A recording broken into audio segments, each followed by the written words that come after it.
Hi guys, this is Aditi. Welcome two eyes point. तो आज हम लोग आगे से पढ़ेंगे जहाँ कल हमने स्टॉप किया था। उष्णकटिबंधीय चक्रवात। तो उष्णकटिबंधीय चक्रवात है, ये ऐसे स्थानों पे पाया जाता है जहाँ कम दबाव क्षेत्र व उग्र मौसम तंत्र दोनों ही उपस्थित हों। इसकी ऊंचाई देखी जाए तो लगभग 12 से 14 किलोमीटर तक हो सकती है। तो एक उष्णकटिबंध के बारे में कई सारे वैज्ञानिकों ने बहुत सारी डेफिनेशंस दी हैं, जैसे कि लगातार यदि बहुत अधिक मात्रा में उष्ण व आर्द्र वायु की सतत उपलब्धता, यानी कि एक तरफ से उष्ण वायु हो और एक तरफ से आर्द्र वायु आ रही हो, तो जिससे बड़ी मात्रा में एक गुप्त ऊष्मा निर्मुक्त होती है। दूसरा, तीव्र कैरियोलिस बल जो केंद्र के निम्न वायु दाब को बहरने नहीं देता, और ये चक्रवात उत्पन्न नहीं होते हैं। जहाँ पर कैरियोलिस बल कम होता है वहाँ पर चक्रवात उत्पन्न नहीं होते हैं। क्षोभ मंडल में अस्थिरता, जिससे स्थानीय स्तर पे निम्न वायु दाब क्षेत्र बन जाते हैं। इन्हीं के चारों ओर क्षेत्र मतलब जो चक्रवात हैं वो भी विकसित हो सकते हैं। दूसरा था मजबूत ऊर्ध्वाधर वायुफान। वायुफान को वेज भी कहते हैं, WEDGE की अनुपस्थिति को नम और गुप्त ऊष्मा युक्त वायु के ऊर्ध्वाधर बहाव को अवरुद्ध करे। उष्णकटिबंधीय चक्रवात की संरचना कैसी होती है? इस चक्रवात में वायु दाब की जो प्रवणता है वो बहुत अधिक होती है। चक्रवात का क्षेत्र गर्म वायु तथा निम्न वायु दाब मेघ रहित क्रोड होता है। इसे तूफान की आँख भी कहते हैं। सामान्यतः समान दाब की रेखाएं एक दूसरे के नज़दीक होती हैं, जो उच्च वायु दाब प्रवणता का प्रतीक है। कई बार आपने देखा होगा, आपने नहीं देखा होगा, बट कई बार 60 मिलीबार प्रति 100 किलोमीटर तक भी इसकी स्पीड होती है।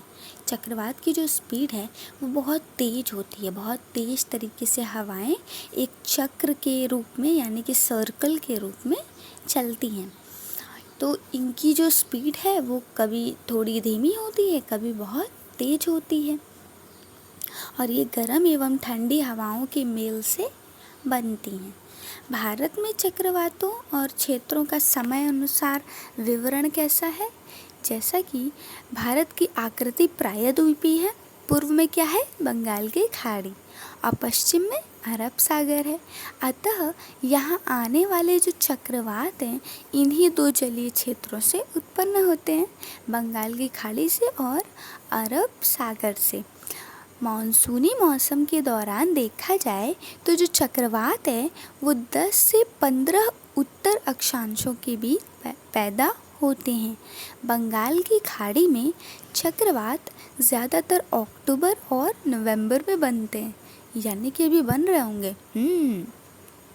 यहाँ से चक्रवात 16 से 21 उत्तर तथा 92 पूर्व देशांतर से पश्चिम में पैदा होते हैं। परंतु जुलाई में देखा जाए तो 1 डेल्टा के करीब 18 डिग्री उत्तर और 90 डिग्री पूर्व देशांतर से पश्चिम में उत्पन्न होते हैं। ठीक है। और जो चक्रवातों का रास्ता है वो ज़रूरी नहीं होता कि समान हो, जैसे कि उनकी स्पीड भी नहीं होता कि हाँ इसी स्पीड में चक्रवात इस बार आएगा। ऐसा होता है क्या? नहीं होता ना। उष्णकटिबंधीय चक्रवातों के परिणाम क्या क्या होते हैं? तो इनके परिणाम हैं, अतः समुद्र से दूरी बढ़ने पर चक्रवातों का जो बल है वो कमज़ोर हो जाता है। भारत में चक्रवात जैसे बंगाल की खाड़ी और अरब सागर से दूर जाता है तो उसका बल कमज़ोर हो जाता है। तटीय क्षेत्रों में जो चक्रवात होते हैं वो लगभग 180 किलोमीटर प्रति घंटा की गति से चलते हैं, जिससे तूफ़ानी क्षेत्र में समुद्र तल भी असाधारण रूप से उठा होता है, जिसे तूफ़ान कहा जाता है। अब हम पढ़ेंगे बाढ़। क्या पढ़ेंगे? बाढ़। तो आप सबको पता है बाढ़ क्या होता है? क्या कोई एक लाइन में बाढ़ की डेफिनेशन दे सकता है? तो आपने कई बार सुना होगा, कई राज्य ऐसे हैं जिनमें प्रतिवर्ष बाढ़ आता है। कुछ राज्य ऐसे हैं जहाँ पर जल का स्तर बढ़ता है लेकिन बाढ़ वहाँ ज़्यादा नहीं आता है, भयावह रूप नहीं लेता है। आपने बाढ़ के बारे में कई सारे समाचार पत्रों में पढ़ा होगा। जब नदी का जल, जो भी जलवाहिकाएं हैं, उन्हें तोड़ता हुआ मानव की बस्ती तथा आसपास की ज़मीन, सड़कों आदि पर चला आता है तो एक बाढ़ की स्थिति उत्पन्न होती है जिसे बाढ़ कहते हैं। ओके। दूसरी प्राकृतिक आपदाओं की तुलना में देखा जाए तो बाढ़ के आने के कारण जाने पहचाने हैं, जैसे कि पानी की उचित निस्तारण न हो पाना।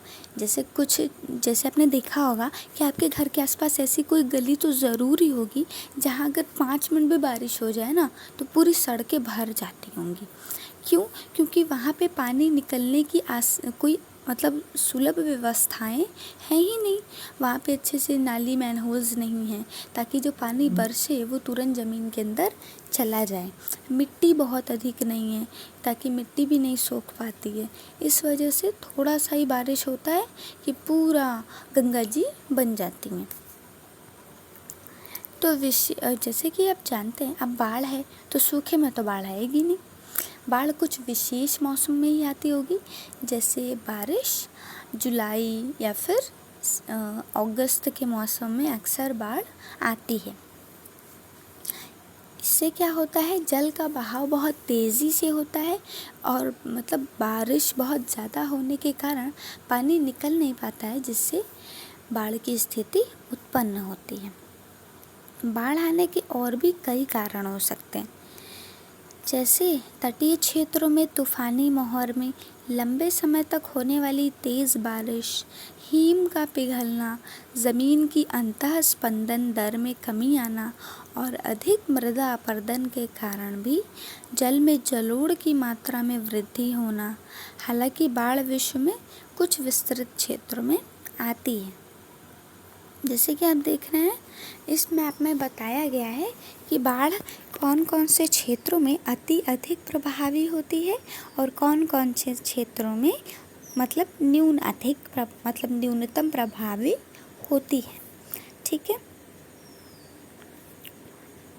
नेक्स्ट देखते हैं। बाढ़ से काफ़ी ज़्यादा तबाहियों का सामना भी करना पड़ता है। तो आप सभी जानते हैं, जिनका घर कुछ नदियों के तटों के किनारे होता है, उन्हें पलायन करना होता है। उन्हें प्रतिवर्ष पलायन करना पड़ता है।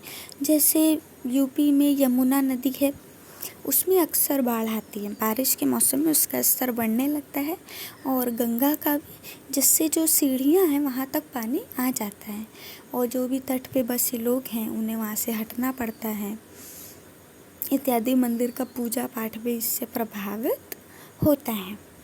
नेक्स्ट है सूखा। अब सूखा क्या होता है? सूखा एक ऐसी स्थिति है जो लंबे समय तक कम वर्षा, अत्यधिक वाष्पीकरण और जलाशयों तथा भूमिगत जल के अत्यधिक प्रयोग से भूतल पर जल की कमी हो जाती है, उसे ही सूखा कहते हैं। जैसे अगर बहुत तेज़ धूप हो और पानी नहीं बरसे तो जो पेड़ होते हैं, आपने देखा होगा, सूख जाते हैं, मुरझा जाते हैं, तो उन्हें सूखा कहते हैं। इसी तरीके से हमारे फसलों को भी एक आवश्यक रूप से पानी की आवश्यकता, एक निश्चित मात्रा में पानी तो चाहिए होता है। यदि उन्हें पानी ज़्यादा समय तक नहीं मिलता है तो वो सूख जाते हैं और ख़राब हो जाते हैं। तो सूखा का असर फसलों पे होता है। ठीक है, सूखा यानी कई तरह की होती हैं, जैसे कृषि सूखा, पारिस्थितिक सूखा और जल विज्ञान संबंधी सूखा। कृषि सूखा मैंने आप लोगों को बता ही दिया, जिससे भूमि आर्द्रता सूखा भी कहा जाता है। मिट्टी में आर्द्रता की कमी के कारण मिट्टियाँ सूख जाती हैं, जिससे जो फसल हैं वो मुरझा जाते हैं। ये अक्सर तभी होता है जब अच्छे से सिंचाई नहीं हुई होती है। जल विज्ञान संबंधी सूखा, यह स्थिति तब पैदा होती है जब विभिन्न जल संग्रहण जलाशय, जलभूत और झीलों इत्यादि का स्तर वृष्टि द्वारा की जाने वाली जलपूर्ति के बाद भी नीचे गिर जाता है। पारिस्थितिक सूखा, जब पारिस्थितिक तंत्र में जल की कमी हो तो उसे पारिस्थितिक सूखा कहते हैं। तो हम अपना टॉपिक यहीं पे स्टॉप करते हैं, कल हम यहीं से कंटिन्यू करेंगे। आप सभी ऐसे ही पढ़ते रहिए और खूब मन लगा के पढ़िए, नोट्स बनाइए। थैंक यू सो मच और अपना ख्याल रखें।